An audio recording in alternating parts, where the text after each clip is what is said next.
Hello guys, আসসালামু আলাইকুম। কেমন আছেন সবাই? আশা করি খুব ভালো আছেন, সুস্থ আছেন। ভিডিওটা যে যেখান থেকে দেখছেন, কাছেও দূরে, দেশ ও দেশের বাইরে থেকে সবাইকে ওয়েলকাম আমার চ্যানেলে। তো বন্ধুরা, দেখতেই পাচ্ছেন আমি কিন্তু কাঁচা আমের জুসটা তৈরি করে নিলাম। আর এই রেসিপিটা কিভাবে তৈরি করলাম ওটাই কিন্তু আমি আপনাদের সাথে শেয়ার করব। তো বন্ধুরা, রেসিপিটি কিন্তু একদমই সহজভাবে তৈরি করে নেওয়া যায় ঘরে থাকা কিছু উপকরণ দিয়ে। আর এই রেসিপিটি কিন্তু খেতে দুর্দান্ত হয় বন্ধুরা। এখন কিন্তু চলছে কাঁচা আমের মৌসুম, তো অবশ্যই একবার ট্রাই করে দেখবেন।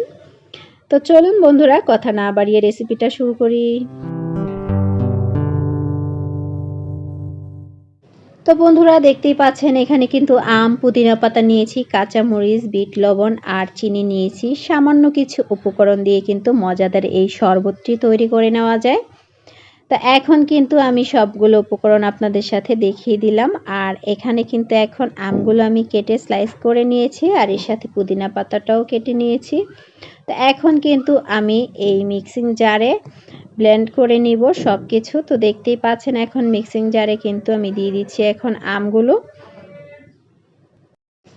তো একসাথে করে কিন্তু আমি দিয়ে দিচ্ছি এখন পুদিনা পাতাটাও। আর এরপর কিন্তু দিয়ে দিচ্ছি এখন চিনি। আর তার সাথে দিয়ে দিচ্ছি এখন, দেখতেই পাচ্ছেন, কাঁচামরিচ 2টা।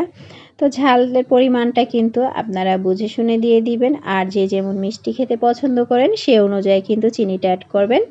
আর এখানে দিয়ে দিচ্ছি এখন আমি বিট লবণ 1/2 চামচ পরিমাণ। তো এরপর কিন্তু ব্লেন্ড করে নিলাম। এখন কিন্তু ঠান্ডা পানি মিশিয়ে তারপরে আমি গ্লাসে সার্ভিং করে নিচ্ছি।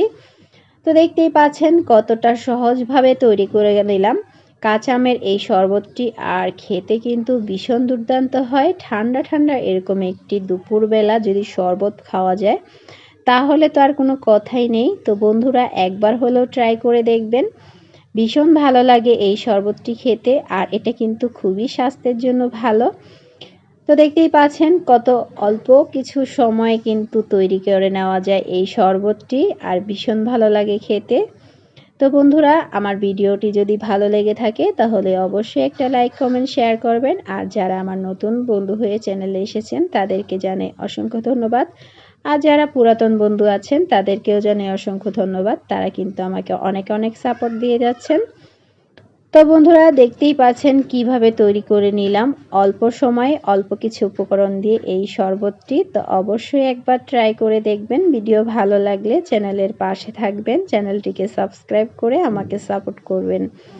তো সবাই ভালো থাকবেন, সুস্থ থাকবেন। আবারও হাজির হয়ে যাব অন্য কোনো দিন অন্য কোনো রেসিপি নিয়ে। সেই পর্যন্ত সবাই ভালো থাকবেন, সুস্থ থাকবেন, আমার জন্য দোয়া করবেন। আজকের মতন বিদায় নিচ্ছি। আল্লাহ হাফেজ।